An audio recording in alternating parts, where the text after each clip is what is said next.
Hughes, Ian Dunn. Here. Nick Fountain, Here. Rashay Height, Here. Heather Leah, Here. Janine McAuliffe, Zara Wave, Katie Pate, Here. John Reese, Here. Susan Singer, Here. Jimmy Team, Here. Kay Webb, Here. Gaston Williams. He's there. He's muted, but I saw him thumbs up. All right. Yeah, and I see Travis and his bagel, so I know he's here. Oh, there he is. Okay, great.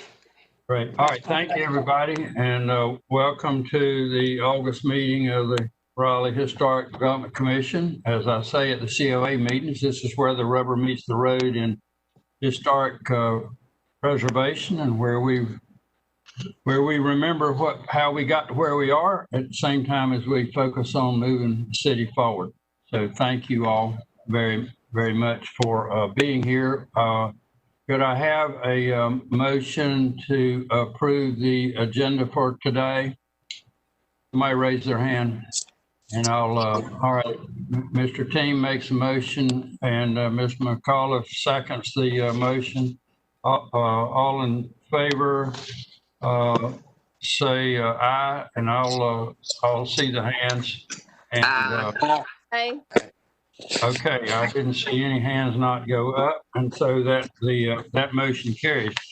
Having approved the agenda, I'm immediately going to depart from it, and because we have an honored guest here with us, and in the name of job security for Colette and Tanya and Aaron, I want to call on Patrick Young, our planning director for the city, who wanted to sit in a little bit and maybe make a few remarks about what he's hoping to accomplish with our help. You cut yourself off, Patrick. I'm sorry.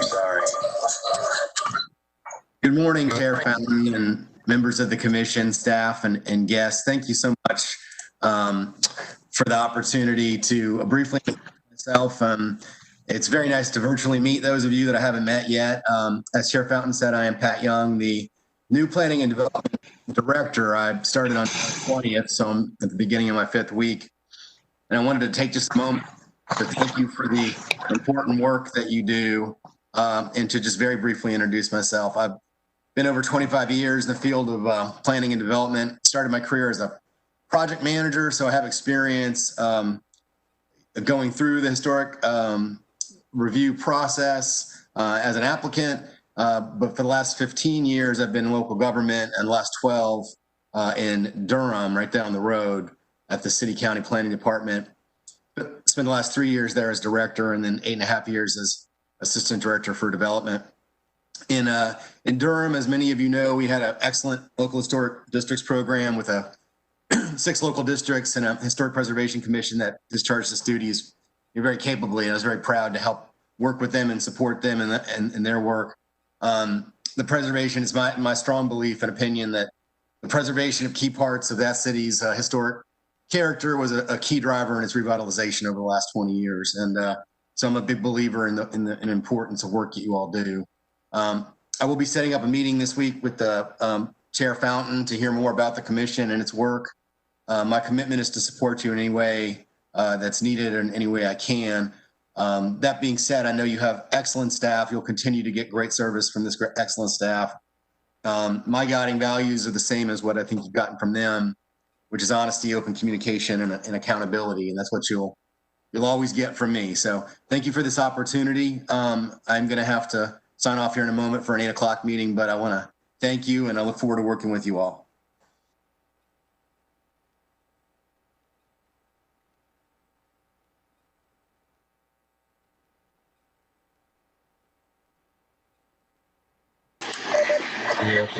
Yeah, thank you. Ray cuts me off when he feels like it, but thank you for coming. We appreciate your comments. Durham's loss is our gain.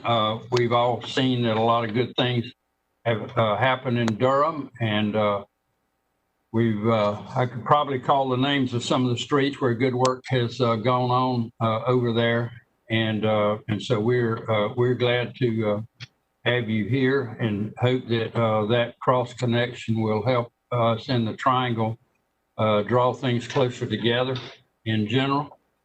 And despite the fact that everybody has a lot of pride in the place they call home. But thank you for that. And as I said before we got started, please don't be a stranger. We don't want our issues and the desire to preserve history in Raleigh and celebrate it to be lost in all of the background noise. And so we welcome your participation, and we'll welcome your support and give you ours at the same time. So thank you for that.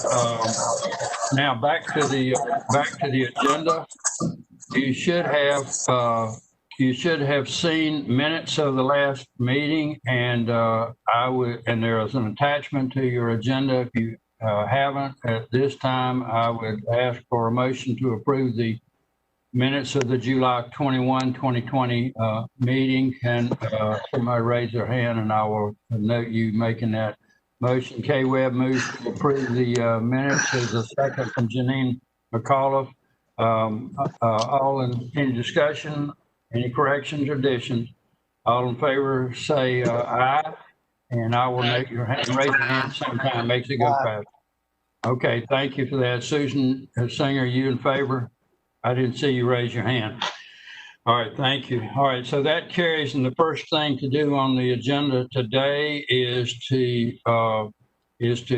bring back up the rezoning case for 410 Glenwood Avenue, the Pine State Creamery building. You all may remember that the historic landmark is the northwest corner, and but the rezoning covers most of the entire block. And as I recall, there would be things that will go on sooner or later where it goes to the COA for COA consideration. But for now, it's the question of the rezoning. So we have a whole roster of potential speakers listed here. And so I'm going to ask staff initially to explain the thing to us, and then I'll see if Ms. Schweidler wants to be the one to talk or someone else. Hello, everyone. Colette here. Can you all hear me? Yes? Yes. You're very quiet, Colette. Is that better? Not much. Any better now? Not much. Okay, I'm all the way up. That's better. I can hear you now. Okay, great. So just a quick summary. You first heard this case last month. And since we have some new members who are still learning things, just a reminder that for rezoning applications, you review and make a recommendation when that rezoning petition is in a overlay district or a National Register Historic District or a landmark. So this property is a Raleigh Historic Landmark and individually designated on the National Register. We have provided you with a memo that summarizes some of the comments that were made at the last meeting and offered a response to the suggested or the conditions that the applicants put forward. Let's see if I can pull it. If you read through it, so it includes a place for your vote if you choose to make a vote today, or if you request more information from the applicant. But overall, the rezoning from your discussion, it seems consistent with the comprehensive plan and does seem to offer a lot of conditions that address the historic resource on the site and look towards its preservation. We don't have any official changes, I believe, to the conditions that were presented last time. The applicants may have thoughts to share on that. Are there any questions for me based on the memo that you received?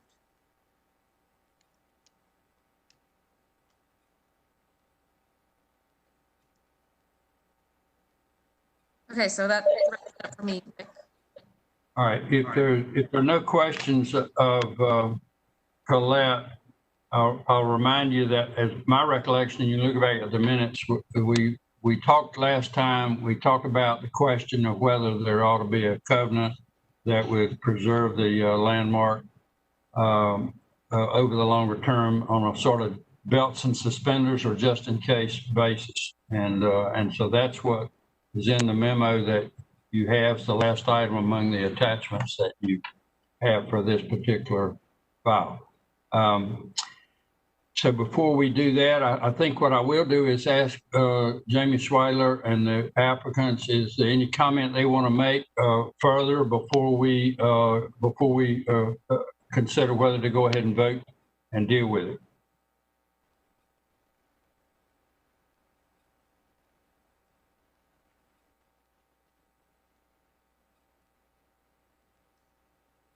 Yeah, Ms. Schweiler?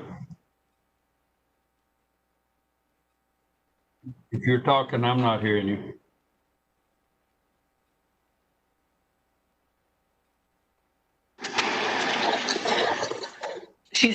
She's waiting to be unmuted. Nick. Oh, okay. Okay, so Ray, if you, okay. I neglected to add that this rezoning case is different than the majority that we review because a COA will be required for any change to the property.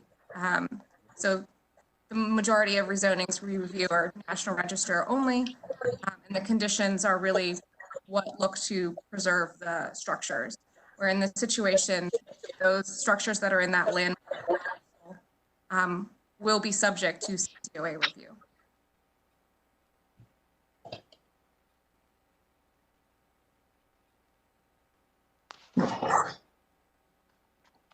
Mr. Chair, I believe you're muted.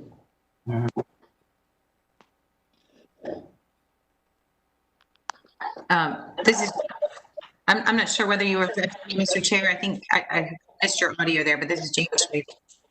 Yeah, I would like to hear your comments, Jamie, on the draft memo, that if you have seen it, and do you have anything else to say before we move ahead? Absolutely happy to. I have seen it, reviewed it with the team. The team is on to answer any questions, but I'll try to field them myself unless we need to delve into more detail. We have considered the preservation easement. It is our intent to enter into a preservation easement over the character defining portions of the Creamery building, which, as we said at the last meeting, we believe are the 1928 and 1940s portion. Since our last meeting, we have consulted with Myrick Howard with Preservation North Carolina, as well as specialists in this area that Mr. Howard recommended, and discussed some of the tax implications and timing implications that go along with these easements. The consultant who created basically the template easement that North Carolina routinely uses talked to us a good deal about the process for getting these in place. And I think there's two aspects. One is that, as Colette mentioned, it will be up to the COA committee to determine which portions they believe are the character defining and the scope of that COA. So the scope of the actual easement, we believe, is appropriate to finalize after the COA has made its decision. The COA committee has made its decision on our, what we'll call the phase one, the height, massing, and bulk of the project. And then two, for tax reasons, to get the full benefit of the tax implications, the easement cannot be recorded until a year and a day after we took ownership, which in this case would be March 25th of 2021. Now, we had an earlier discussion with Ira Mabel, the planner, as well as Tanya and Colette, about the timing, and I believe we've got some workable solutions about how that timing can be included.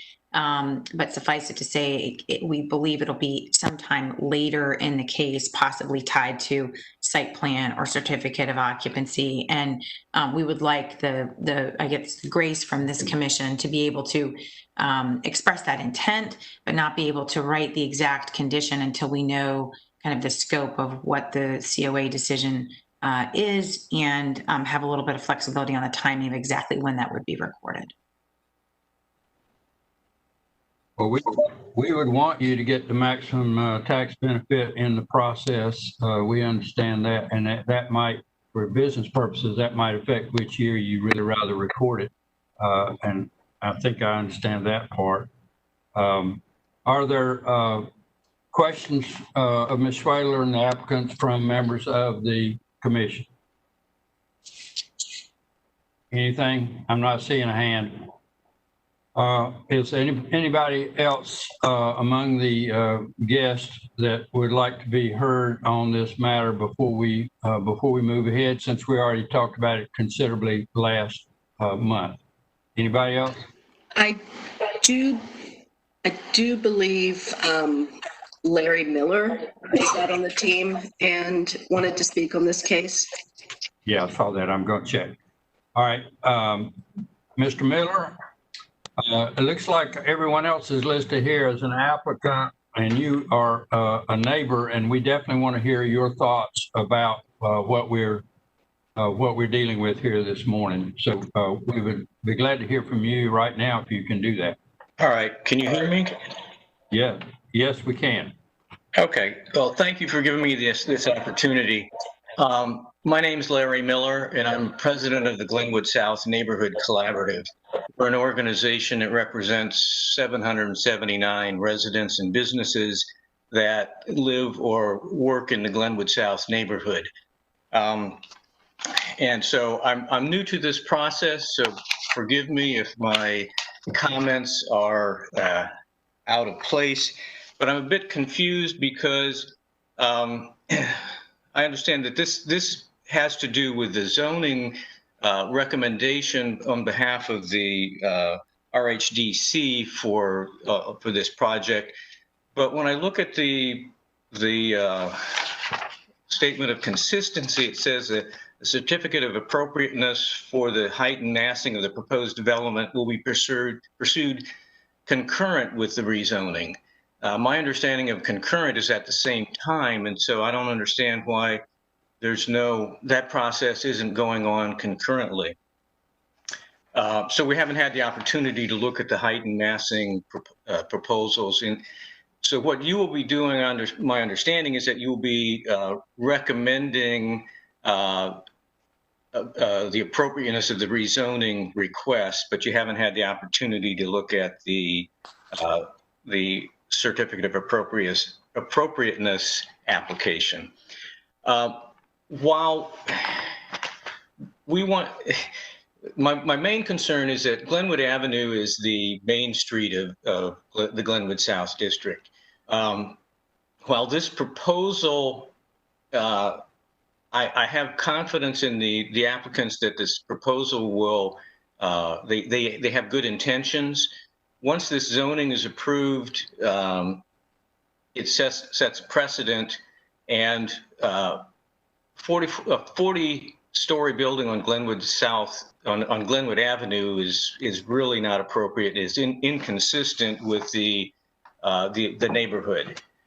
While they talk about the transit district over on West Street, 40 stories may be appropriate there on that side of the parcel of land, but Glenwood Avenue, 40 stories is not appropriate. I am heartened by the fact that the staff has added a second condition here, which would apply to a portion of the property that is not historical, so that there would be limitations on that. The problem becomes on other parcels of land in Glenwood South and along Glenwood Avenue. Once you establish the precedent of a 40-story zoning, as this applicant has done, They will use that to say on adjacent properties that 40-story is appropriate because we have 40 stories on this parcel of land. So while this parcel, there are limitations because of the historic building here, there you can apply some limitations. On the other parcels along Glenwood Avenue, you will not have that ability to apply limitations and conditions, but you will already have established the precedent of a 40-story zoning. That's basic, the essence of my comments. And again, I'm not sure that this is appropriate, but this is my opportunity. And I thank you for giving me this chance to talk. Well, thank you for those comments, Mr. Miller, and the overall concerns, I'm sure, are shared by most of the folks listening, whether they're on the commission or they're the applicants. And a lot of this is about how to move through the process. But for our purposes, we know the CoA process is coming along behind this, and it'll be presented to the CoA committee in due course. And we know that we will have opportunity to look at those things and see what the rest of it looks like in the context of this building. But I think we understand the general proposition that the height was not going to be where the historic structures are on Glenwood. So I would hope that would be helpful. Is there anyone else that wants to be heard outside the members of the commission here?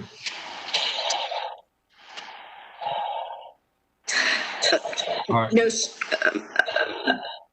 I'm sorry, Tanya, did you get ready to say something? Oh, well, I just realized what you said. I don't know if the applicant wishes to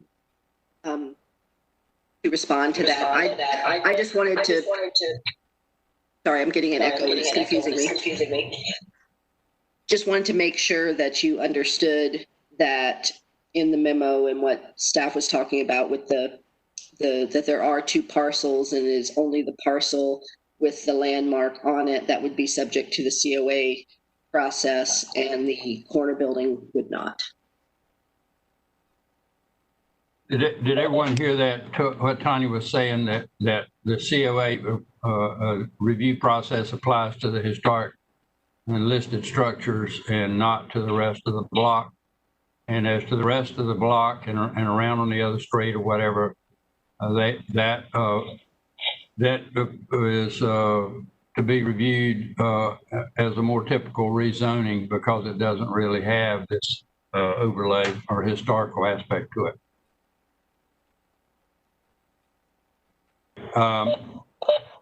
Jamie Schwedler, do you want to say anything in response to Mr. Miller, or are you concerned that maybe we still don't understand? I'll just be very brief. I thank Mr. Miller for his comments, and he's been in communication with us, and so we're continuing to meet with the neighbors and want to do something appropriate here. I would just submit to the commission that to the extent anything sets a precedent here, and other 40-story zonings come in and want to save the majority of a significant building, a decision to move forward today should incentivize more of those activities. It's not just a 40-story zoning, it's a 40-story zoning with a significant preservation element, and I believe that that's in line with many goals. But we will continue to evaluate, and of course, the CoA committee will have the ultimate determination on height on the majority of this site, which will impact our decisions with respect to the zoning case for all of the sites. So we'll continue to evaluate those. With respect to the suggestion of the conditions for specific materials on the 400 building, you know, I understand the desire to want to know how those two will interface, but I think you know, we haven't designed the 400 building. It's not part of the historic overlay. And what the CoA committee decides with the 410 building will really determine what that, you know, spatial differential looks like how large that plaza is, and can inform a lot of that treatment. But I think, again, we're looking for the COA determination to really help us understand how those two parcels will interact. And it would be appropriate for us to consider that, those elements after the fact. I think just for ease of worry or mind, we're planning on obviously doing something that's consistent with the presentation we showed. So nothing, like an EFIS or plastic or vinyl or things like that. It would be something that we would evaluate in connection with the design at that second COA massing stage to ensure that that we're doing the right thing with respect to the building. So a comment we'll continue to entertain, but not something that we think is appropriate for a condition at this point. All right, thank you for that. Anyone else want to say anything here? And we'll turn to discussion and see what we need to do with it. Now, as to the members of the commission, have you all had an opportunity to review that draft memo? Did that give you a sense that did that have the content in it that you thought we were discussing, and set this up for further review at the COA process later? Are y'all comfortable with that? See some tentative nods. Some people more positive than others. I think what I would do at this point is to entertain a motion to approve the recommend approval of the rezone subject to the comments that are in the draft memo. If a motion along that line would be appropriate. I have a quick. I'm just wanting to know if we were to determine that they couldn't touch the historic part of the Creamery building, we don't have any say at all in how many stories they put on the rest of it. Is that correct? Like, even if we were to say you can't do anything to the Creamery, we still couldn't impact them doing 40 stories anywhere else around there that they wanted to. Is that correct? Well, I think I'll let staff comment, but I think the reality is that the portions over which they really seek our review is in relation to the historic property.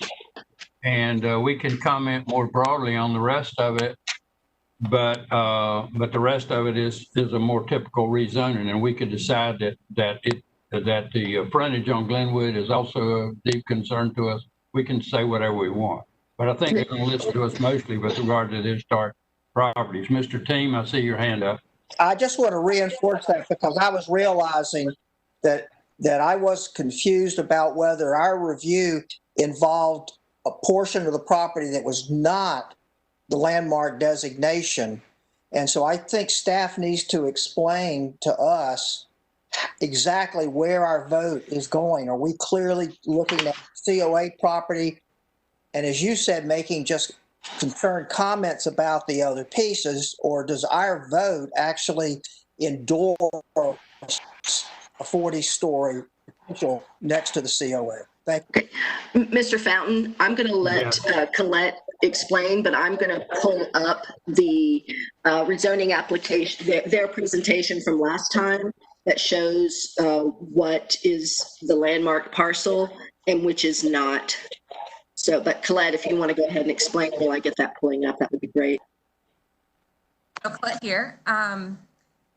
The landmark boundary is the majority of the block. It does include the rear parking lot directly behind the Creamery building and the part of the parking lot that's behind 400 Glenwood, which is a tiny, maybe 2-bay, 1-story building that's on the southwest corner of the property. So only that 1-story building is not included in the landmark boundary.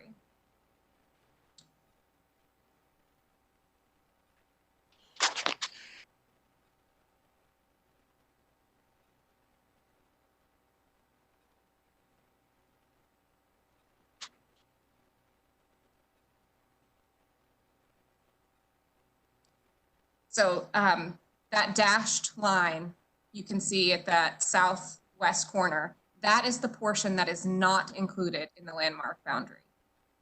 Everything else, however, is part of the landmark. So the COA would be subject to 75% of the parcel. And then that little corner is not under COA review. Question? Yes. Upper left-hand corner, I guess that's northwest. Mhm. I see, is that building separate, freestanding, immediately adjacent? And you see the dividing line in two places. Are those actually technically separate buildings that are built right up against each other? They are additions. So the memo talks about the 1960s additions. Yeah. And that the lower part of the L. All right. And the centerpiece of the historic is the upper left-hand corner, more or less a square. Right. That's the 1928 portion, and then the 1940s portion is directly below that. And then you have the 60s additions. All right. Thank you very much. I just wanted to make sure I still have a memory. Slight memory, anyway. Thank you.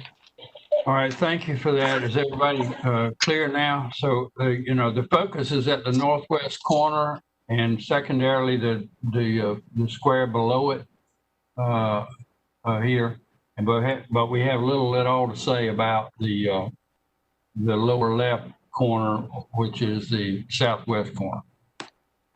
And Nick, just to qualify, the 40-story height basically is proposed for the entire block.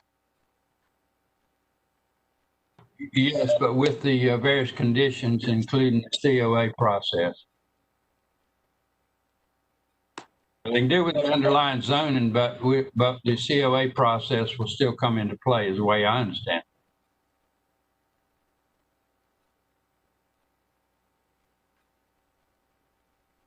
Okay, Tanya, if you can take that, if everybody's seen that now, if everybody's okay, have a look. We'll get back to the gallery view so I can see what y'all want to do. I'm just concerned, is there any way that we could see some sort of image of how this 40 stories would look kind of on top of this historic part of the structure, or is that historic part not going to be 40 stories? I thought the 40-story part is not laid on top of the historic structures as I understood it. Now, remember, all we were seeing were concepts and for illustrative purposes. But we can put that back up if y'all want to see that view. The applicants are not wedded to that design or look because they haven't even gotten there yet.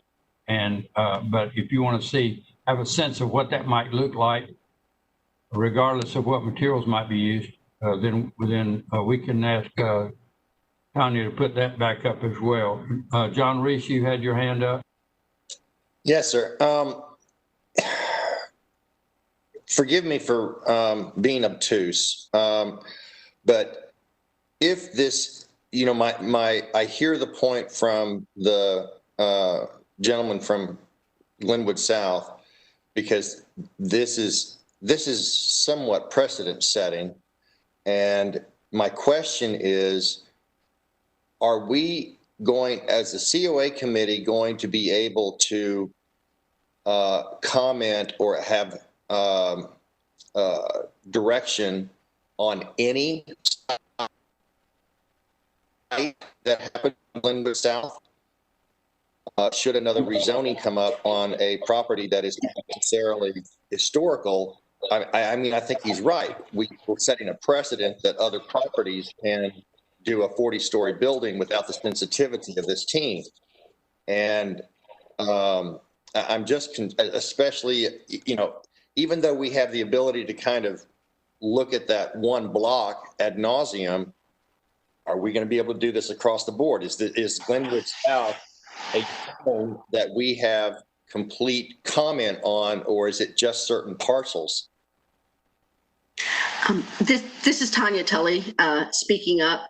So when it comes to rezoning applications, you have the opportunity to review and comment on any that come through the process.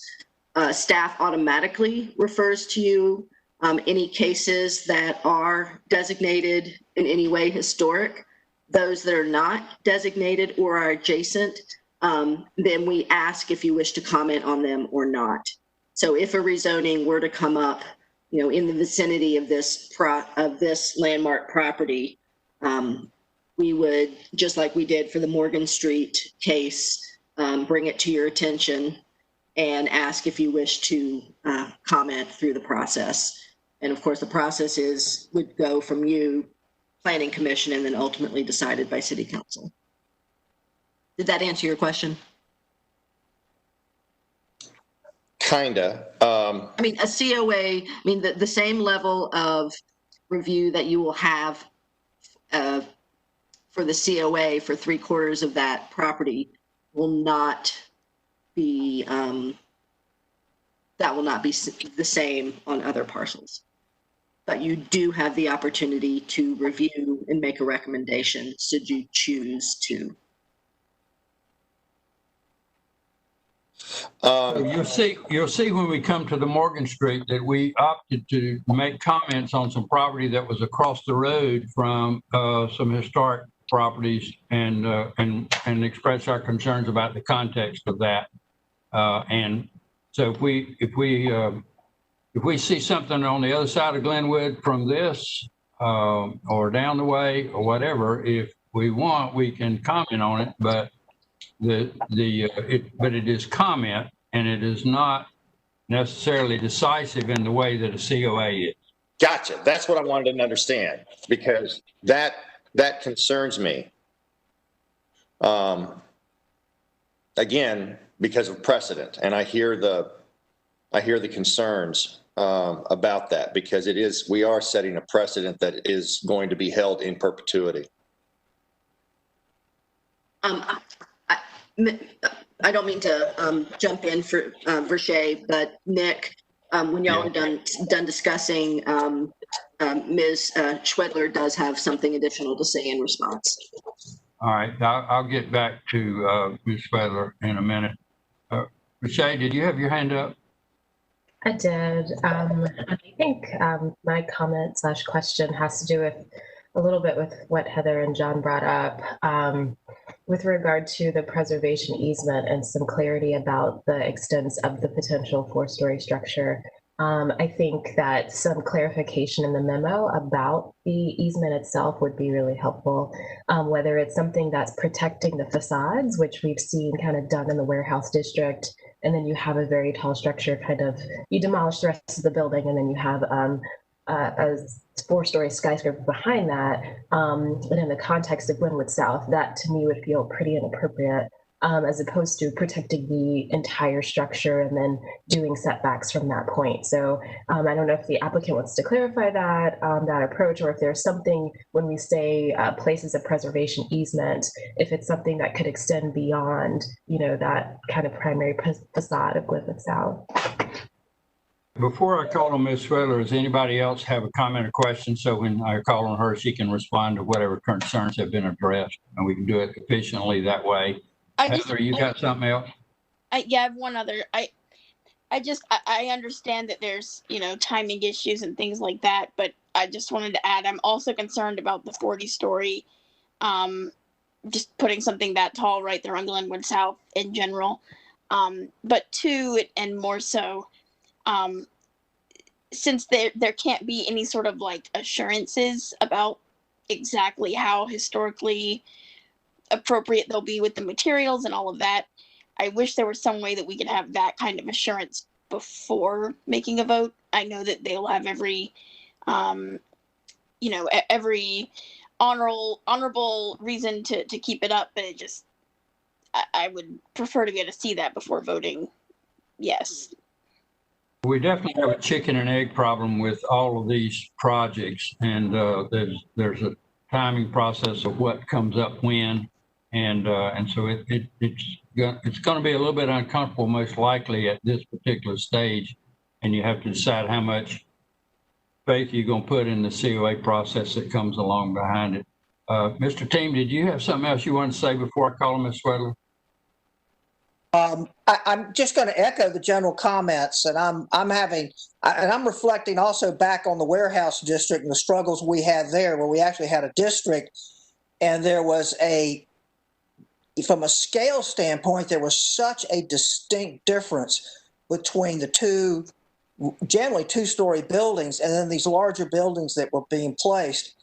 And I'm particularly concerned with, quote, the Glenwood facade, but I'm also seeing, which we haven't had the benefit here, that my perception around a 40-story building right behind even a creamery, left as it is, creates a dramatic change in scale in that area. Yes. And so I'll go back to Mr. Miller's comments about where this is going to go, because it would be, unfortunately, not being able to see some level. And initially, I just react to 40 stories as part of the scale piece, and without having anything to address it. And if 40 stories is over the top, yes, we'll have a COA review.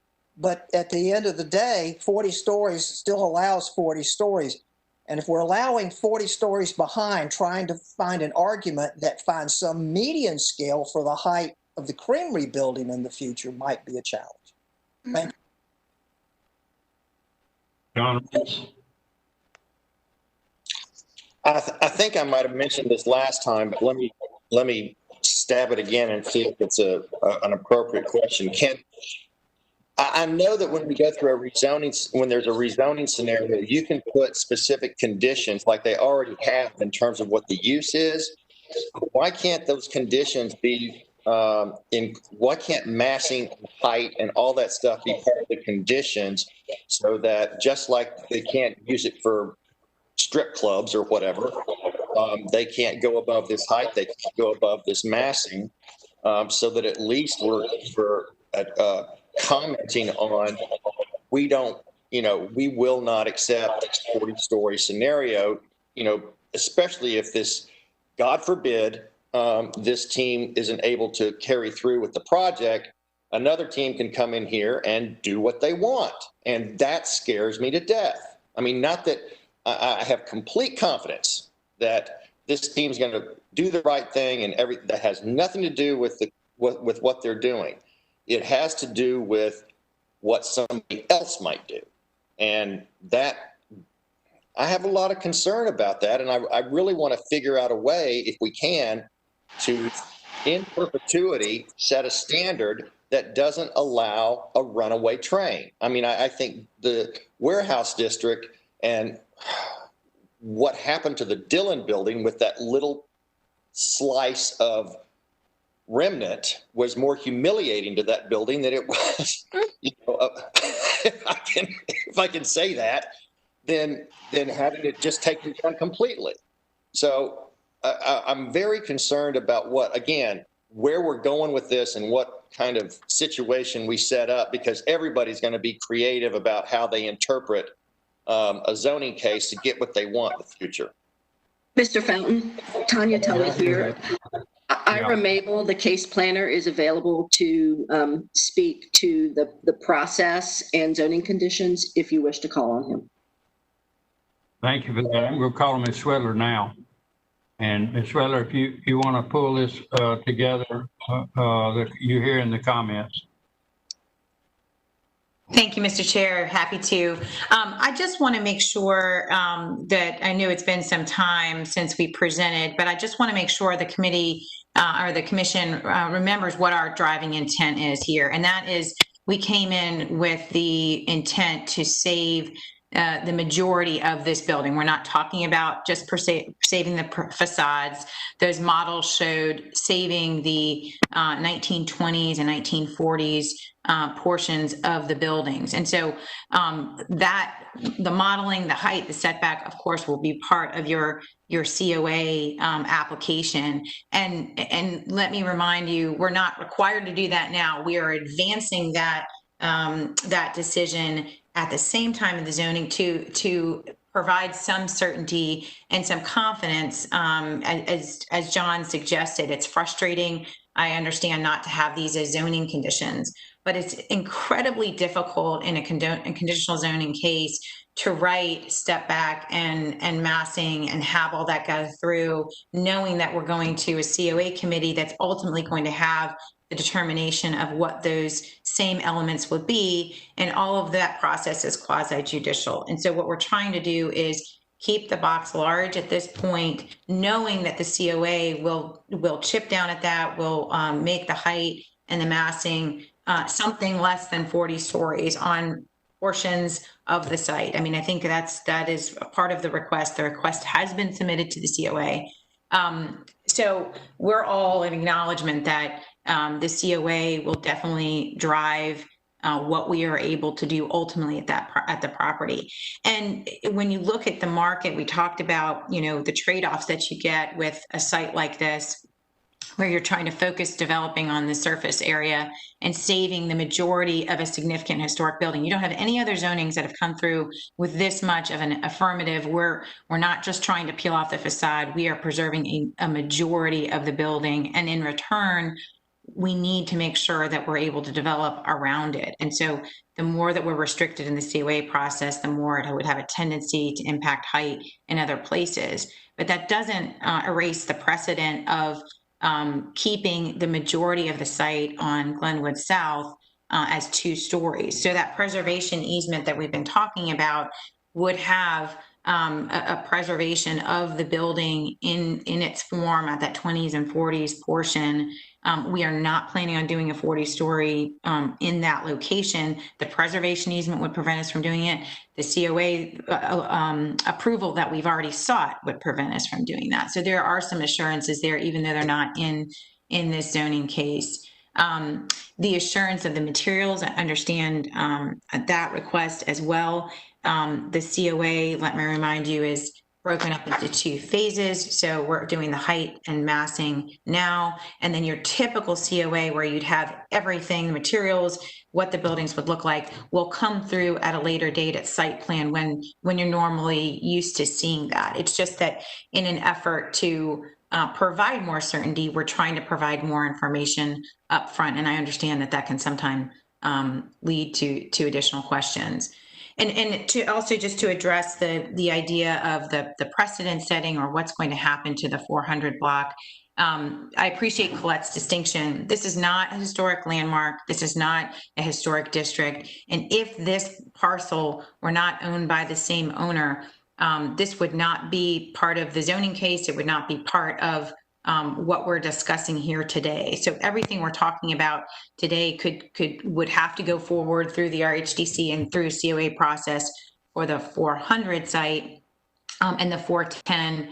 The 410 site and the corner block would not be within this committee's purview. And so I think with the fear of setting a precedent and things, I don't think this committee is going to be seeing every 40-story building that comes through. To the extent they do see a 40-story request that also has a significant preservation commitment that we've talked about, that we've affirmatively agreed to pursue the preservation easement and the COA, I think that is a good precedent. I think that that's something that this committee or this commission should look to reward and encourage. And the more that we try to put a box around it at the zoning stage, the less likely participants are willing to make the significant commitment that we're doing here, and the more likely they're just to look at preserving the facades. So I think the totality of the case has to be taken into consideration, and I don't think you'll find another precedent with this significant amount of preservation. I would like Fred, if just briefly, to address one of the comments with respect to the new building relative to the new structure, if that's permissible by the chair. Sure, Fred Belladin. Let me know when you're ready to go back on the commission. Sure. Can you hear me? Yes, I hear you. Okay. So to help answer some of the concerns about what happens if the ownership team changes, We think a lot of this is baked into it, and the precedent that I would point to is actually the rezoning of the Clearscapes property at Martin Street, which Tanya can speak to. I know for some of the commission members that are newer, you might not be familiar with that project, but it's similar in that case, there are two-story buildings fronting Martin Street. It was a rezoning approval for something much taller, and the commitment was to preserve the historic buildings in their entirety, which is something that the commission supported. So when you look at this diagram, the area labeled Historic Creamery Building is, the easement is proposed to cover that entire area. It is not a facadectomy like Dillon. And when you think about it in terms of longevity, because there would be a historic preservation easement on this full extent of this 1920s and 1940s building, the building cannot be torn down. Because the building cannot be torn down, it will always be a Raleigh historic landmark because there's nothing designating removing it. And because it will always be a Raleigh historic landmark, you will always have COA approval of everything else on this property. Does that make sense to everybody? Mm-hmm. So I think we are speaking to the longevity looking ahead for the property. To Jamie's point, the challenge is, and I know the architects on the commission or the committee can understand this, until we really understand what the commission is comfortable with in terms of height, scale, and setback for the portion that's designated as resi and structured, resi/office and structured parking behind it, we don't yet know where we can allocate square footage. So the timing issue is related to going through the COA process. And to be clear, the COA application has been submitted. It's in Tanya's hands, and I know with the quasi-judicial framework for that, I don't know that she can share anything or what she can share, but you have that information to you as a commission as to what's being proposed at this point in time. Yeah, we don't want to get into the COA process here. We want to be sure that that process, being quasi-judicial, is carried out with all views having equal access and being able to be present and participate in that meeting whenever that happens. That said, we haven't, nobody here in this meeting other than potentially staff has seen whatever you have filed. Correct. And that's just fine. I would rather deal with it without that in hand. I don't want to contaminate the process. Right, but I just want to be clear about moving ahead that information is available. It's something that is in the pipeline. But to speak to the question of the longevity, I think that's the important point, is the preservation easement is the key thing, because it basically preserves that building in perpetuity, which maintains the COA process throughout. And I hope that addresses the concerns about the potential overbuilds and things like that. Yeah, thank you for that, Fred. All right, now further discussion. I want to begin to draw this to the place that we go ahead and make a decision, but I do want to hear whatever thoughts anybody has, because we ultimately want to have consensus here anyway. Jimmy Team. Yeah, I would actually I think we were going to hear from the planner. Is it Ira? Is the planner? Yes, that's right. You want to hear from Ira? That's great. And my specific request with regard to Ira's, I would like Ira to speak to the planning department's view with regard to the height of buildings in the Glenwood district. Present planning direction, if it has to do with the plans in place and so forth. But I would like to hear an overview of just where they see this going with regard to the height of buildings in the district. Thank you. Okay, Ira, you got a big job here. Hi, good morning. Yeah, so first I just want to reiterate one thing, a nuance in the way height is controlled. So you cannot submit a district for any height you want. We have certain benchmarks or thresholds, so you jump from number to number. So 40 stories is the tallest. The one below that is 20. So anywhere between 20 and 40, if you want 21, you need 40-story zoning. So just to make that clear, it's not a guarantee a 40-story building will come through. You are correct. People very often will say, well, I know I want to do 30, so I'll just say it won't be above 30. I think the team in this case is arguing that the COA will do that for them, because the COA applies to most of the sites, so you have more say over what the height will be than typical. But if they don't have 40 story zoning, they can't even show you something above 20. So, you know, that's not your question, which I'll answer now, but just a point of clarification. In terms of what the comprehensive plan says height should be in this area, so our definition of downtown stretches all the way north to P Street and generally includes the Glenwood corridor. There are some areas where we define downtown, and you can't see my air quotes, but I'm making air quotes, is both sides of Glenwood Avenue, sometimes up to Boylan. There's quite a lot of policy that says the edges of downtown should taper down in height to transition to more residential districts. So this is super common in the downtown West Gateway area. So you're getting into the historic Boylan Heights. There's a lot of policy that, well, technically a lot of that is still in downtown and has some tall heights to serve the convention center. Policy says heights should taper down because there's houses nearby. In this case, you know, most of the North Boylan is commercially zoned. So from a policy point of view, there isn't really a strong policy reason to say that 40 stories is bad, ? Sometimes there really is a clear thing that says this should not be this tall. I think with the forethought that BRT is going to be very close, either on West Street, which is on this block. There's the railroad, but the city block goes all the way to West Street. So potentially a BRT there or on Capitol, and with like the R line service remaining, all that sort of stuff, and the transit availability, which generally, when there's really good transit nearby, policy says it's okay for things to be taller. There isn't really a strong policy position that says there should not be 40 stories here. That would make this case inconsistent with that. So, you know, I think it really is down to the reason that this board exists and the Planning Commission and City Council is to make the judgment call. But I guess my answer is that none of our adopted plans would say that it should be less than 40 stories in particular. Okay, thank you, Ira, for that guidance. And folks, let's begin to think about what do we need to do here. I know that we all have some concerns and disappointment with regard to the Webb House district.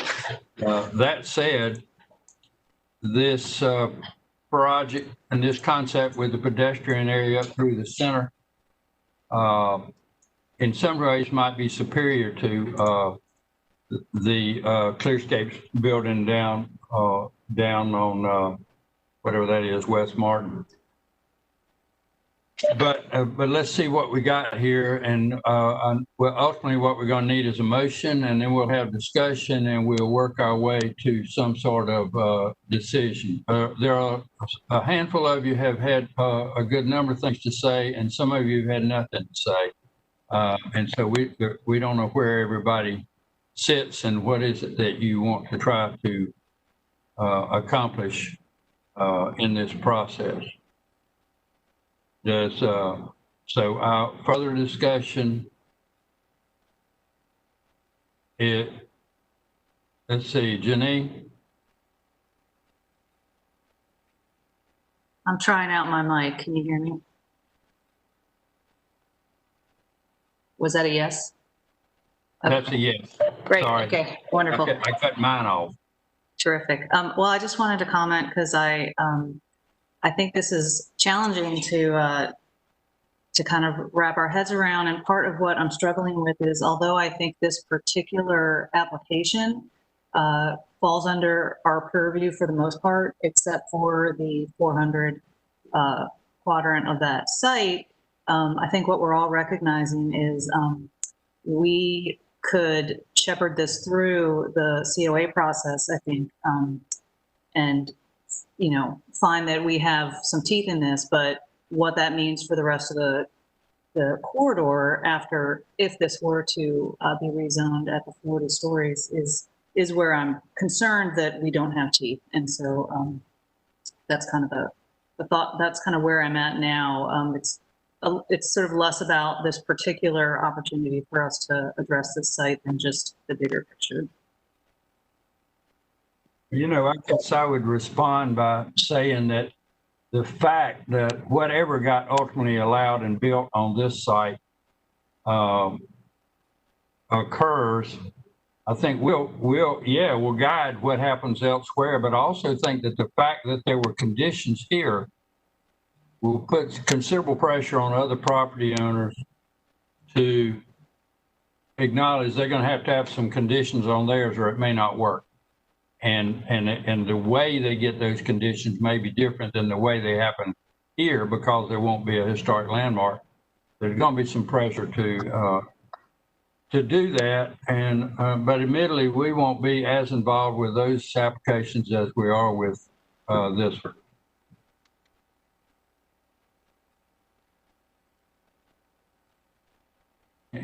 Mr. Team, you had something else? Yeah, just a quick piece. First of all, I really appreciate all the work that the applicant has gone into on this. I also understand the complications. I think that, you know, our memo should address what they had expressed in detail about working through that timetable. And frankly, the one piece that I'm still sitting on is uncomfortable about is the 40 stories. And I'm finding it a bit frustrating that the city has decided that they go from 20 to 40 and there's no opportunity, because if this application had said 20 stories, I would be ready to support it immediately. And at the same time, I think there's been enough effort. And so I guess my request is that we're going to have a formal memo. I think I'm getting the sense, although there have been people here who have not spoken out directly, that there's some concern about the height. And if there was some way to also put into that memo our concerns that the total 40-story height is something that we feel very uncomfortable about, and how that works out. But I would be very happy to support the proposal as it is, as long as we can make some significant comment relative to the 40-story limit. Thank you. Are there other people wanting to say anything? John Reese. I know I'm hogging the mic here, but here's what I heard and understand. Everything that the applicant is talking about are based on historic properties. Not all of Glenwood South is a historic property. As I understand from staff, if another site comes up that's not under historic preservation or under RHDC teeth-biting distance, all we can do is say we're against it, but that doesn't have any teeth whatsoever in terms of other sites that are not historic on this corridor. And this issue of setting that precedent for 40 stories, I swear is, you know, my biggest concern is that someone's going to take advantage of that in a way that we're very concerned about, and that we basically allowed it to happen. That's my issue. All right, thank you for that. Susan Singer, did you have your hand up? I did. I was at the, can you hear me? Yes? Yes. Okay. I was at the city council meeting where they discussed the 40-story buildings that are now being built on, I think it's Peace and West. It's right here. It was the Kane project. It's where Publix is going. And there was a huge concern about the 40 stories, and I listened to that at length. And I understand and respect the comments of this group. What's educational for me is the historic part of this. I mean, I think we're saying something more than the 40 stories, because the city itself defines that. Whether that's right or wrong, I'm on the side of we haven't thought environmental impact of those issues, and that's another topic. It's not our purview here. But I do feel like there's some real serious conversation, and I appreciate that this committee is doing that, around whether or not we can take historic buildings and authorize this kind of structure. And I wanted to give that perspective from someone who's just joined this commission, and I appreciate your thinking, but I do think the concerns are really important. And I don't think we can address 40 stories from the city perspective. We're just stuck with it until the city figures out the environmental impact of it. Because right now they're not doing that. At least I haven't seen it. Okay, thank you, Susan. Rashay? Yeah, I would just add to that really quickly. Even though there is that kind of urban or the city view of that could support a 40-story project, as far as the overall context and growth on this particular site, I think the real question is, can you build a 40-story building adjacent or in this close proximity to the structure, the historic structure and scale, and still be respectful of that historic structure? And I think what I'm hearing is that we have concerns that you can't really do that, regardless of, what may come forward in the COA. And I know the applicant, they are a fantastic design firm. So I am very curious and excited to see what they could come up with. But it was interesting and I think helpful to hear that, there is just the jump between the 20 and the 40. And it's not to say that a 20 or a 21 or a 25, could be definitely more sensitive. But, if we say the blanket rule is that there can be a 40-story structure in this close proximity to this historic building, does it get to a point where it's after construction, it's just completely disrespectful of the scale and what that building is meant to represent from a historical perspective? What I'm seeing and hearing is that it would appear that a majority, although everyone hadn't spoken, based on the nods that I've been watching, a majority got concerned that we really don't think it'd be appropriate to wind up with 40. That said, I do understand that if you push down here, it pops up there, and the economics ultimately have to work some way. And but I think I would encourage you all to, at least for this proposal, put some faith in the CoA process, because a whole lot of the people that are sitting here are going to wind up, even though they haven't said a word, are going to be dealing with this when it gets to the CoA committee. And I'm pretty sure that the applicants are hanging on every word too. And so, but we have to start somewhere. And on a project, and we ultimately have to address the underlying piece, and then it'll be incumbent upon us. It's going to be extremely important at the CoA process, and I can see that what all this discussion is doing is putting enormous pressure on the CoA committee when it gets there. Whatever happens here, there's going to be a lot of pressure at the CoA, I'm sure.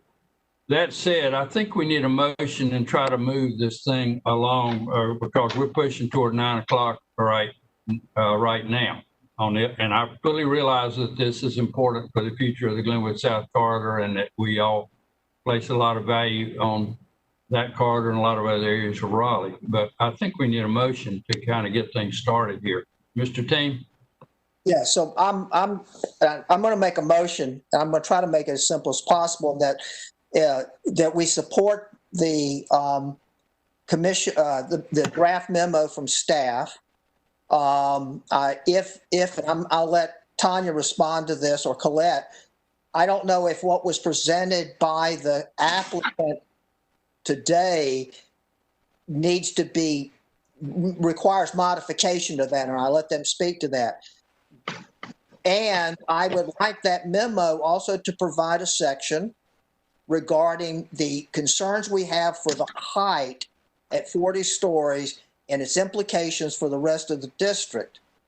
And that there was, in my interpretation of what I've heard, there's a general consensus that a lower height at some level, undefined at this point, because we don't have any graphics or drawings or other studies that allow us to really get a sense of what that is, that a lower height might have been what's the word? Less challenging for us relative to consideration of the project. Sorry, best I could do under the circumstances. All right, thank you.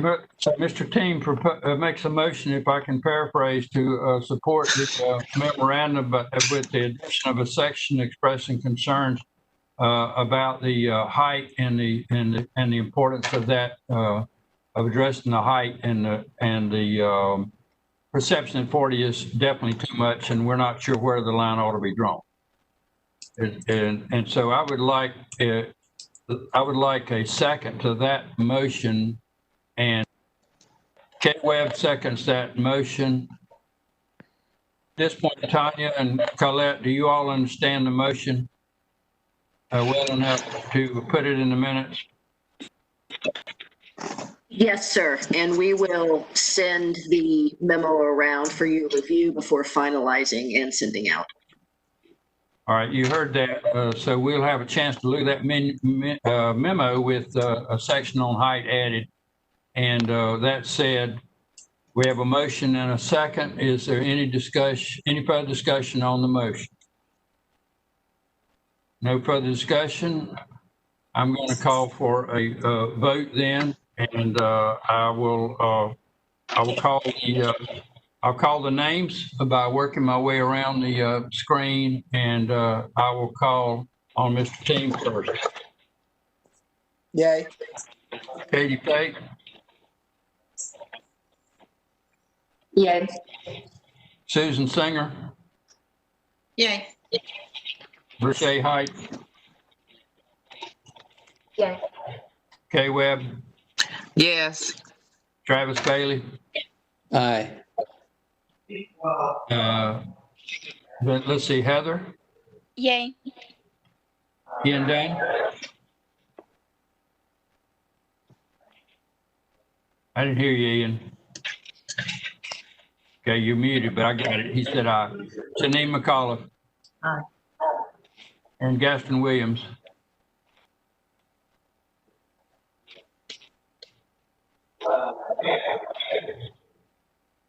I couldn't hear whatever Gaston said.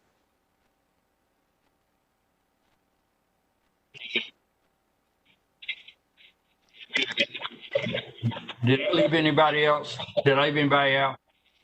Yay. Okay, I got Gaston. That signal over there at Gaston's house is not perfect. All right, so the motion carries, and we will have a final. Got it. I said yay. Yay. Yes, I got that, Gaston. So that was unanimous.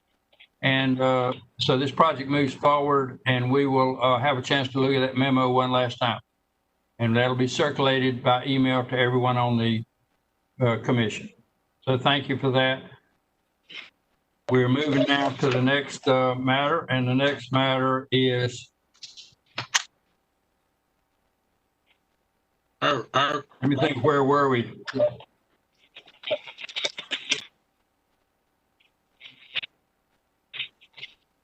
What did I miss? Let's see, where are we, Tanya? What do we got to do now? Next up is the discussion on the rezoning case on Morgan Street, and we can discuss the memo. We also, if you would like, Matt Clem, the case planner, can provide a couple slides if you would like to see those. I think it would be good to see that. Yeah, I was looking down the agenda at all these nones and trying to think where's the next action item, and it would be 220 East Morgan.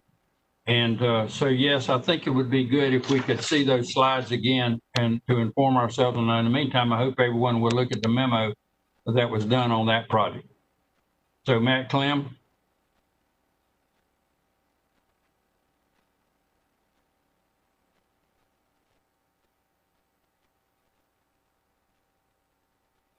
Good morning, Chair Fountain and members of the commission. Can you hear me?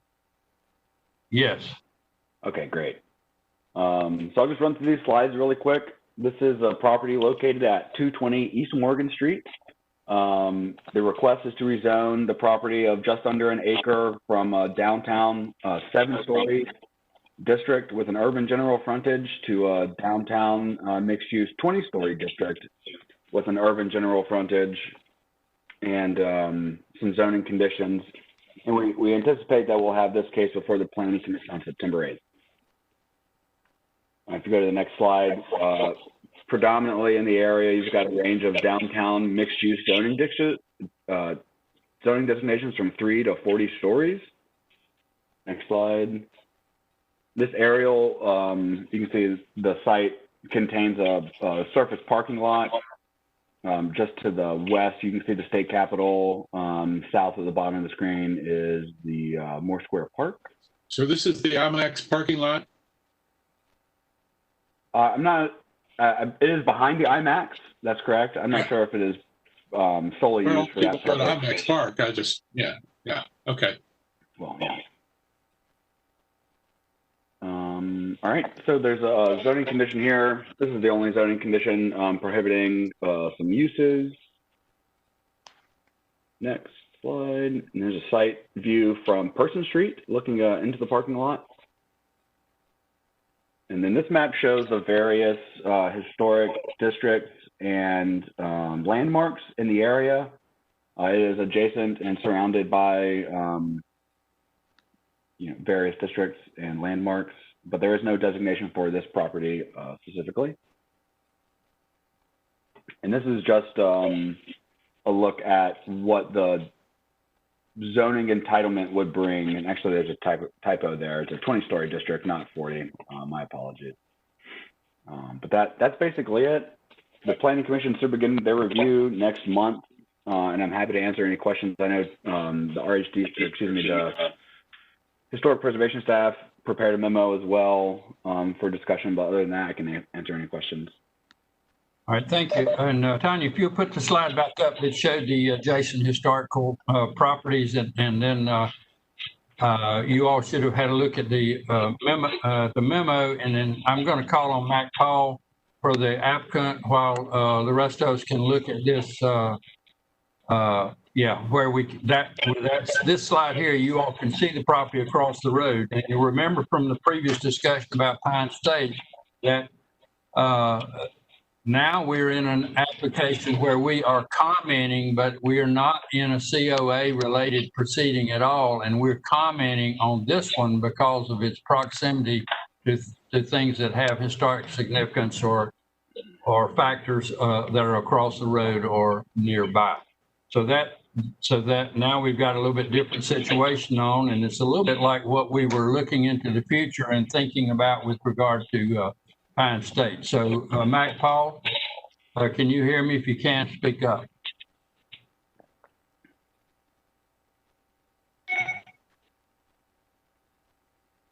Okay, hey Nick, do you hear me? Yes, I do. Go ahead. Okay, Commission, my name's Mac Paul. I'm here on behalf of the owners, Beverly Smith and Gordon Smith. The property is actually in an LLC under Beverly's name. Just a little bit of background. Gordon Smith, as you may know, was the original founder of Explorus, which has become Marbles Museum.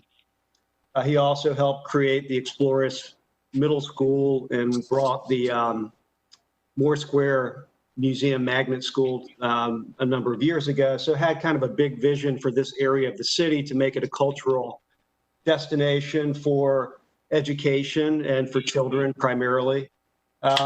In the course of those efforts, going back to the 1980s, the county, which is the owner of Marbles now, the property, and the collaborator on these public investments, asked Gordon to acquire this property that we're talking about right now to help bring the IMAX theater to this block. So it was part of an acquisition in connection with the IMAX. And now it's on its own parcel. And as someone mentioned, it's primarily used for parking in connection with the facilities in that area, although it's not limited to that.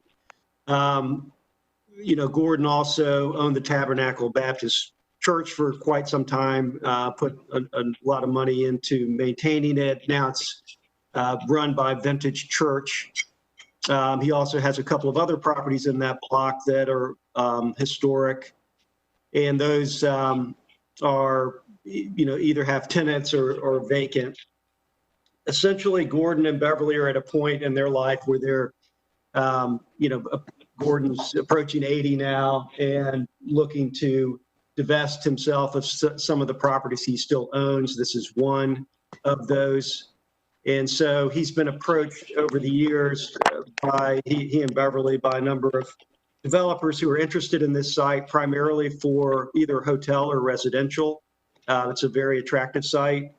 So there were a lot of conversations going on, and then the pandemic hit. So no one has it under contract right now. There is no specific development plan right now, but Gordon and Beverly desired to kind of take this through the zoning process, looking at the city plan, thinking what is appropriate, what kind of feedback they've got, and try to position it as they go forward for some of the uses and a potential development partner at the end of the process. So they have embarked on that process, which is where we are right now. And in talking to the city and looking at the plans, trying to, I think it would support up to 40 stories. There's a new BRT line and a proposed station right on this corner, which could move, but it's currently being planned right there. So it's an important transit corridor that the city, one of the highest priorities, I guess the first priority is New Bern Avenue. So anyway, that's kind of where we are in the process. Because we don't have a specific development plan, we don't have conditions relative to a design. So it's a fairly a general case, although it is a conditional use case, we only have the one condition. So that's really the background, and we're certainly happy to get your input and what sorts of comments and suggestions you might have. Okay, thank you for that, Mac. And at this point, I think I would ask staff to sort of give us the handful of bullet points that are in that memo, the factors that we thought we ought to be commenting on, and so that all of you are aware of what we are trying to pass along to guide this process.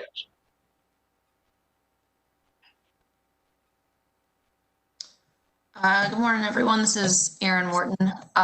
So just to review with you what we're looking at here, this is a property located in downtown Raleigh that does not have any extant historic resources on the property, but is in close proximity to a number of historic resources that have been designated either by the RHDC or are listed on the National Register, or both.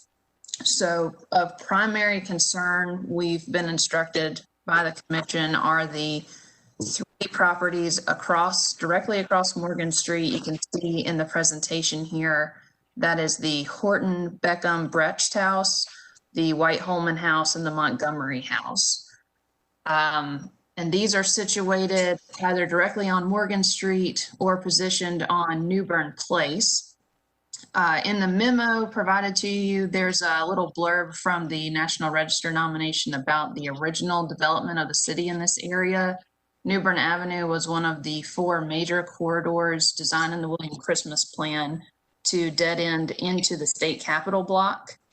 There's been some redevelopment in the past to reroute New Bern Avenue around the capitol block. So where we have this New Bern Place is a dead end. There's some residential, some buildings, and these historic resources have been relocated to that area, but they're some of the oldest extant resources in downtown Raleigh. There's also the Tabernacle Baptist Church, which is not directly adjacent to the site, but is one property, one parcel removed, which is designated as a landmark as well. And then we have the Capital Area Historic District and the Moore Square Historic District, also either immediately adjacent or very close by. And then up in the northeast of the property, you can see that the Oakwood Historic District stretches down just 1 block over, And Blunt Street is also nearby, the Blunt Street Historic District. So while this property itself is not designated, it is in close proximity to a number of historic resources that are listed locally and nationally. The memo, there are a few comments on the height designations that exist, existing zoning in the area. And there is a parcel across Person Street, which is zone DX12 currently, which means 12 stories of height allowable. Most of the properties in this area are somewhere between 3 and 7 stories right now for their zoning. If you guys have any specific questions, let us know. Okay, thank you for that. If everybody's had a good look at the situation with Montgomery and the rest of it, federal building and the like, then we can go back to the gallery view so that we can see everybody. Okay, thanks. Now, so you've got a memo. We flagged the proximity to the historic properties.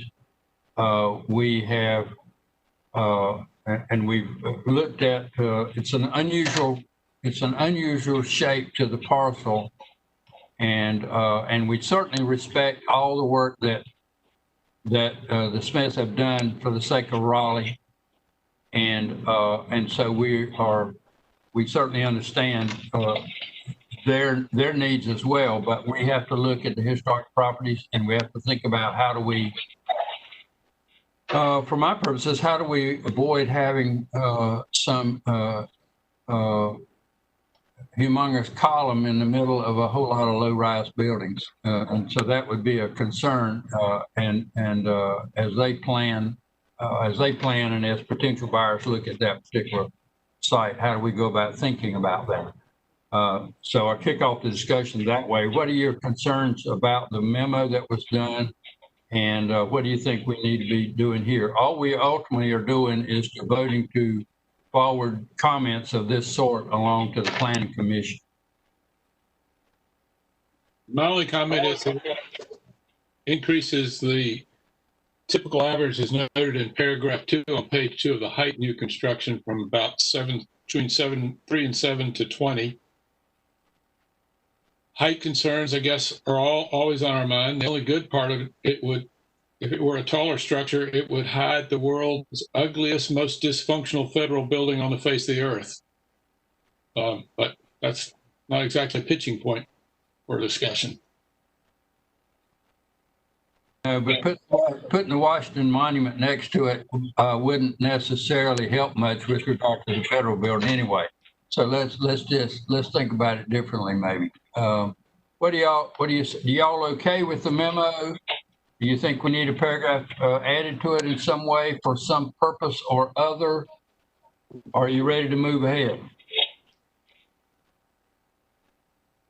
I'm not seeing anything. Then let me have a motion to approve the memo with the comments that are contained in it. If we need to amend that motion, we will do it.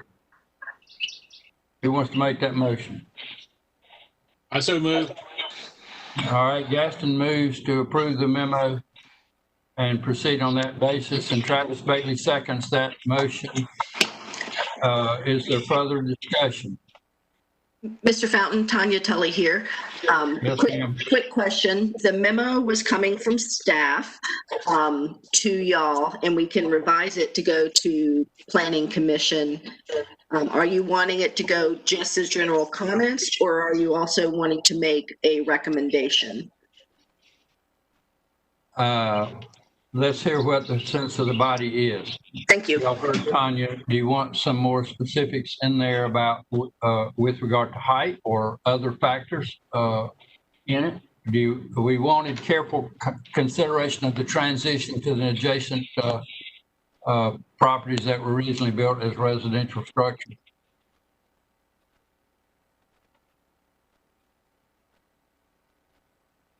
Okay, Webb, you're moving your lips, but I'm not hearing anything. I wasn't saying anything. I was contemplating saying something, but it's not clear from this memo, I guess, whether or not we've pointed out our concerns, but we haven't really said that we're opposed to it. If that's what we're trying to do. Okay, thanks. And I don't know whether we're opposed to it or not. Are you all wanting to express the view that that 20 is okay, that it needs to be no more than 12? I don't remember all the breakpoints in the zoning, but that it needs to be no more than 12, or that the truth is 7 is adequate for a boutique hotel that might go there. What do y'all think? I'm gonna go down the line and see what the comments are so we can move the item, because as you know, it's on after 9 o'clock already. Travis Bailey, you got anything to say? No, sir. Jimmy Team? I think my concern is what you mentioned about the height again. And I would say that, if it had been 12, I wouldn't have had a second thought. 20 gives me pause. So I would like something to put in there that we would think that consideration for structures that were lower would be more appropriate in the context of the height of the historic district area as well as just adjacent buildings. Mr. Chairman, I put as a friendly amendment to my motion originally. Would you all entertain then, based on Jimmy's comment, are you leaning toward including a recommendation that the height be kept at 12? Right, I'm seeing an unfavorable nod from 4 of you right there. Gaston, you keep breaking up, so I'm not sure what you're saying. I'm getting an interruption in my feed. The federal building, for your information, is effectively 10 stories. It's 8 with junk on top. So a 12-foot recommendation, with a 12-story recommendation, would be roughly in keeping with the height of the federal building.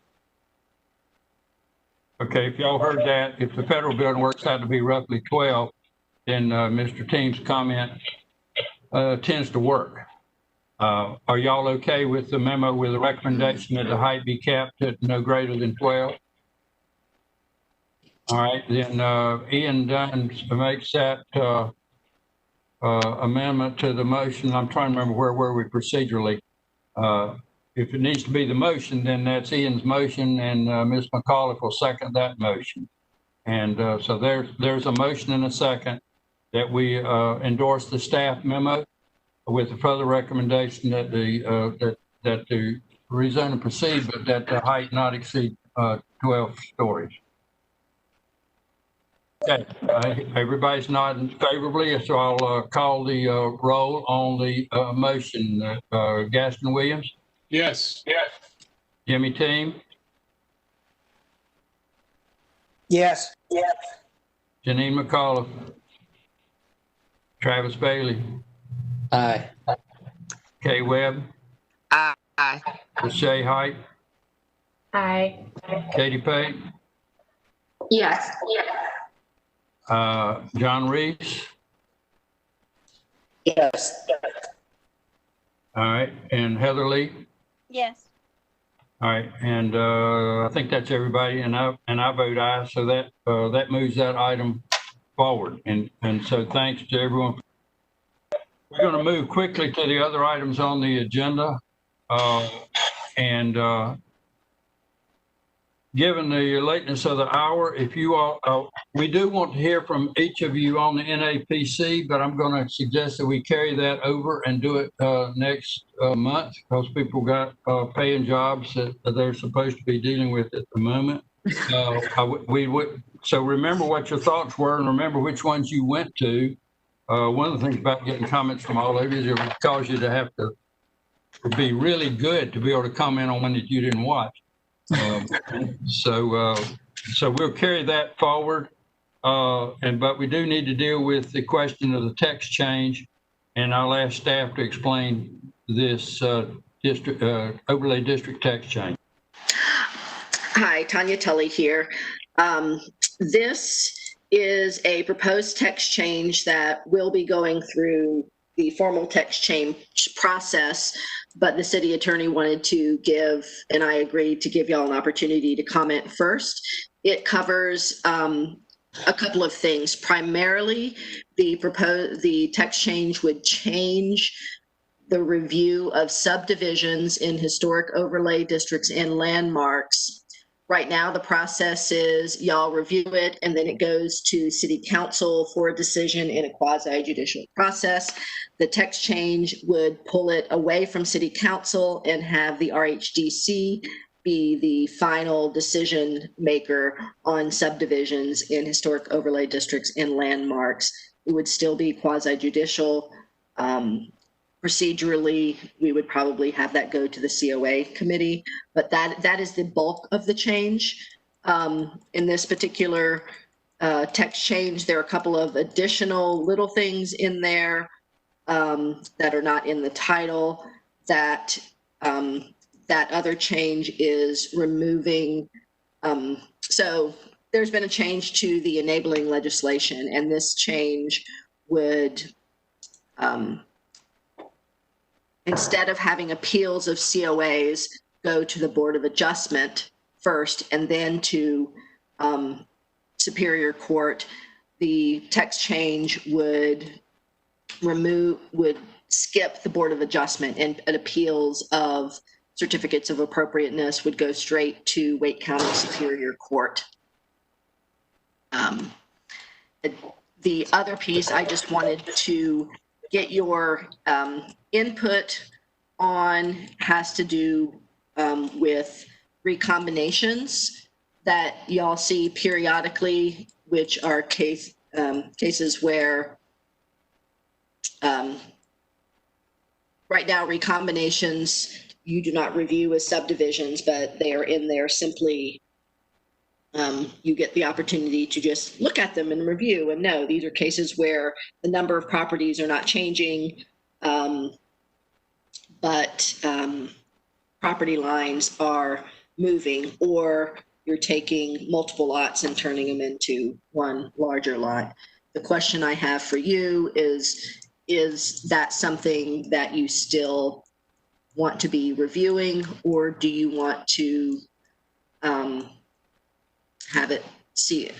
Sorry, I'm not saying this clearly. Is that something that you still want to have come forward for your information? Well, let me say this, prerogative of the chair. Taking the Board of Adjustment out and allowing the appeals from COA to go straight to Superior Court, I think is a very useful and important step, and it could have avoided the whole mess that we had on the Euclid house. And so I think that's a welcome change, because unfortunately, for good or ill, Board of Adjustment doesn't understand the role of an appellate body. And that was fundamental to the problem in that case. And the idea that the city would allow us to deal with the subdivision piece elevates the role of this body, and I think it's therefore important for this body and useful. And so I would encourage that. And as to the third piece, my thought is it's a waste of our time to look at those recombinations if we don't have any authority to do anything about it anyway. Those are my thoughts. And Ms. Team, you got something else? I think I saw your hand a minute ago. Yes.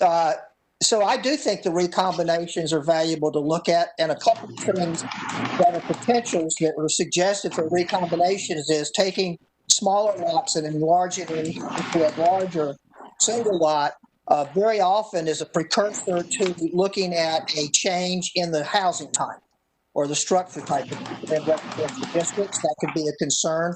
Also, in light of a recent case that we looked at on boundary, recombinations can result in the reconfiguration of lot lines, which could result in the creation of lots which are inconsistent with the historic arrangement of lots in a district, and that could also be a concern. So I recommend that we be able to see them, even if it's just to say, yeah, looks fine, move it on. All right, other comments from the rest of you? I'm not seeing anything else. Katie Pate. Yeah, I agree with Jimmy that I would like to continue to review the recombinations. I think it's important to understand what is going on in the districts that we work with. So even though we don't take any action on them, I prefer to see them. Okay, Tanya, is this guidance good enough for you, or do you need some sort of formal action from this body? That is all I needed to hear for now. When it comes forward in the public process, we'll bring it back and give you an opportunity to make a vote then. Thank you. All right, thank you for that. Ian, who's going to deal with the landmark designation on the McAdams house? I'm doing that. All right, please go ahead.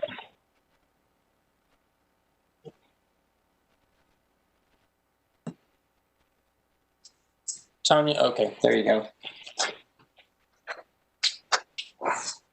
Good morning, everyone. So this is the McAdams house. I'm going to read you a little bit about this property. The McAdams house is significant as an extant example of architect Leif Valen's custom-designed single-family homes in Raleigh. Valen, who immigrated to the United States as a child, grew up in New Jersey and received his architectural education in New York. A prolific architect, he got his start in North Carolina designing the Cameron Village complex. Whether commercial or residential, Valen often designed low-slung buildings with a horizontal emphasis and tended to be more client-focused and pragmatic. His use of natural materials, specifically stone and rough-faced ashlar, and the centrality of the hearth in domestic architecture echoes many of Frank Lloyd Wright's aesthetics.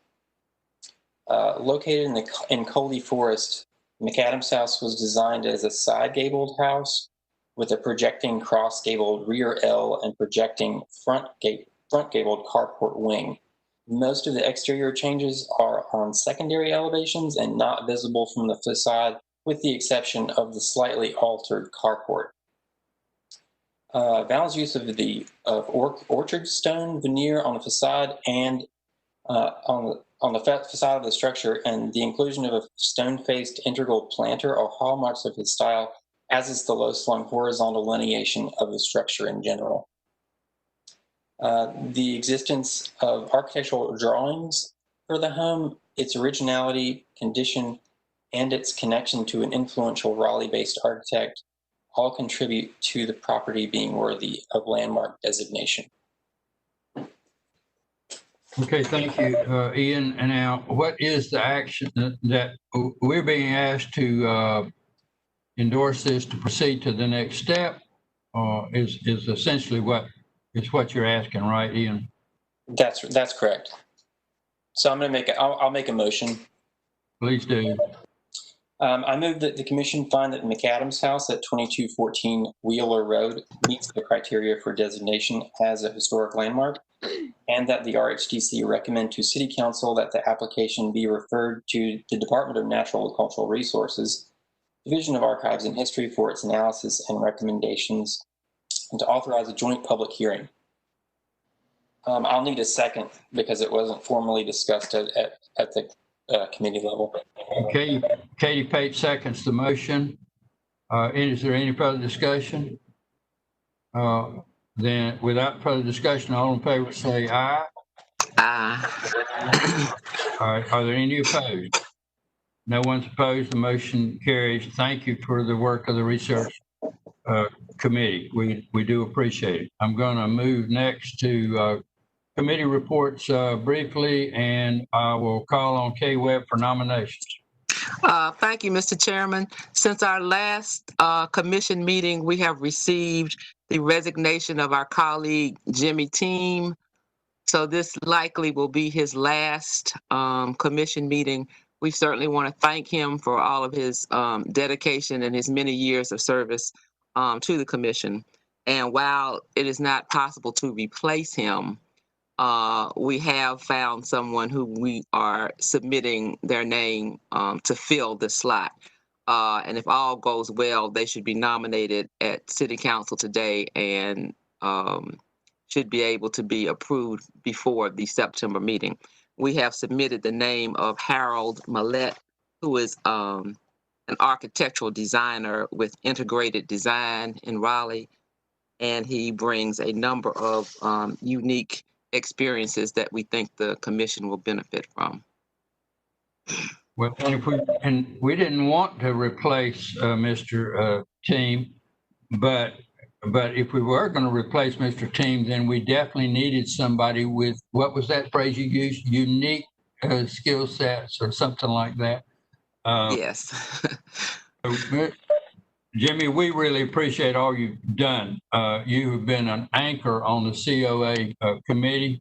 Your incisive comments in these meetings have helped focus the discussions often.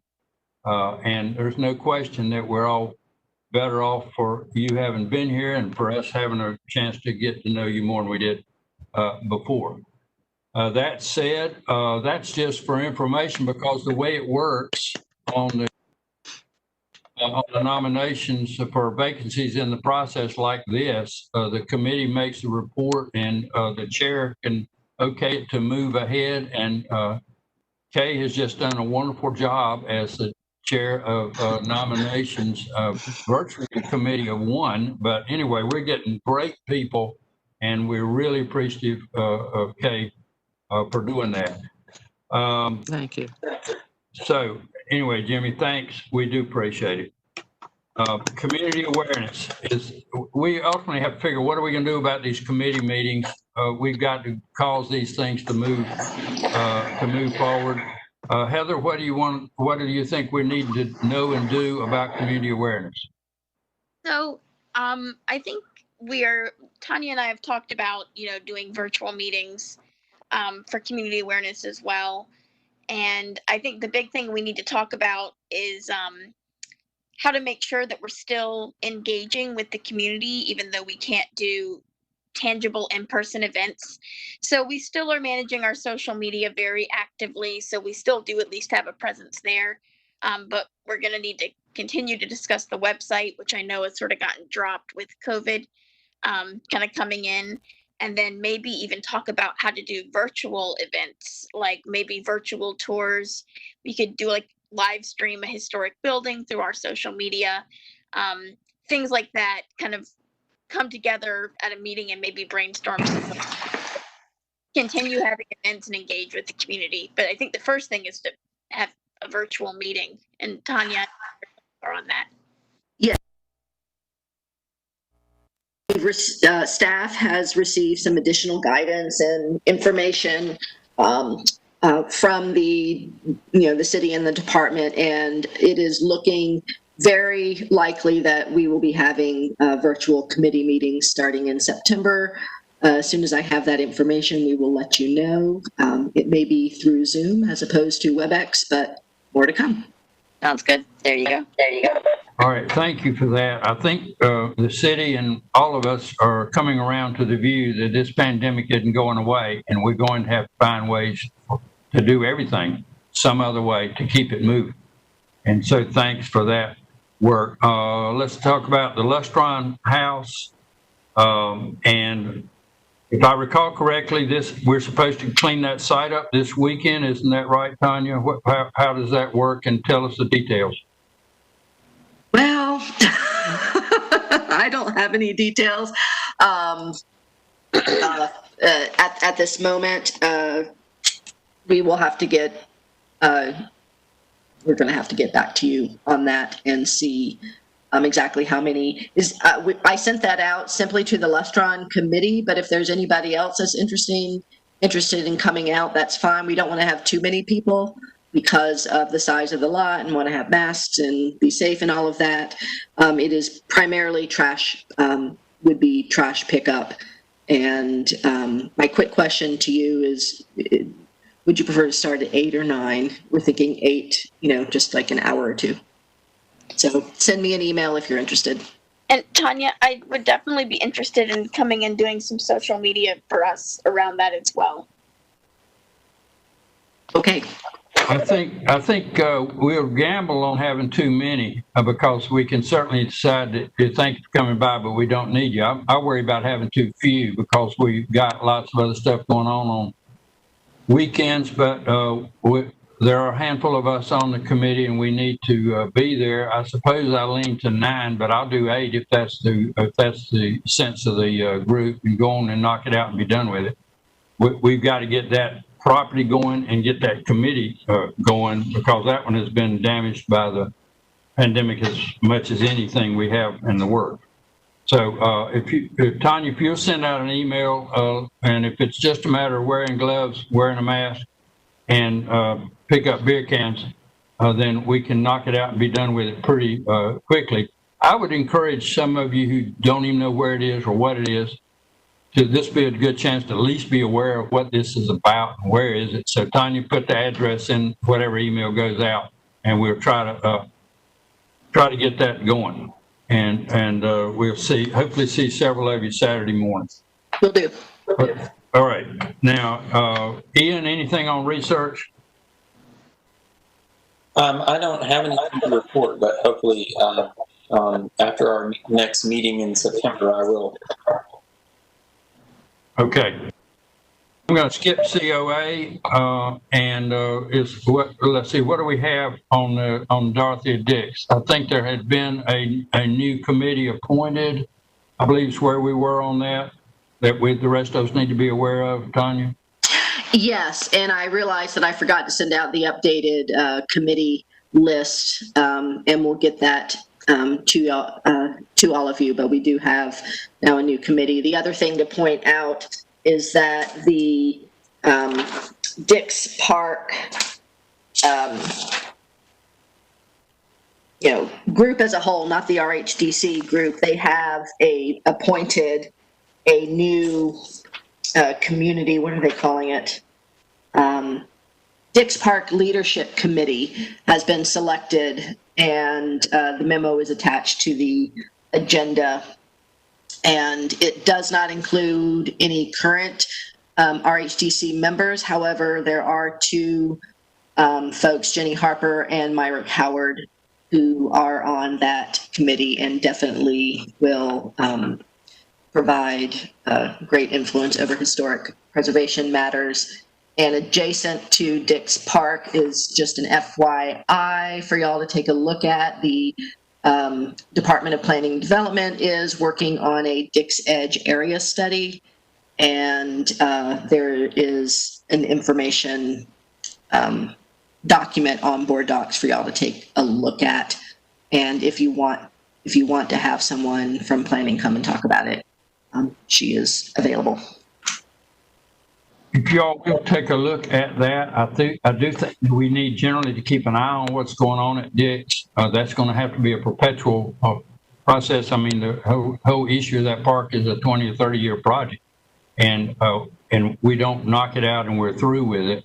If we don't keep an oar in the water, then there will be a mission creep that may not be favorable to our interest.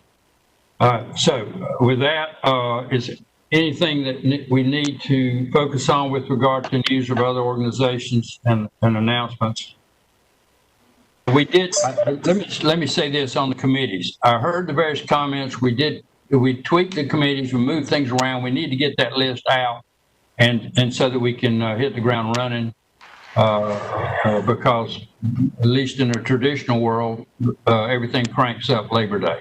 So Tanya will get the new list out, and hopefully everybody's okay now with where they're situated. Okay. Anything that needs to be said about the news of other organizations or whatever? I would just, Tanya here again, I would just point out that the State Historic Preservation Office is continuing to put out wonderful YouTube trainings on various topics, and to check those out. And those that attended the NAPC conference should have received an email by now letting you know that all of the sessions are available to view. So if there are any that you missed and you have some free time, you can go watch those.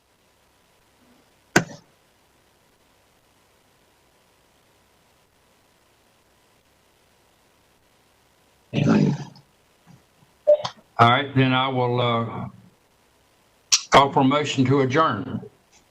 Jimmy Team makes that motion, so he will take minutes one last time.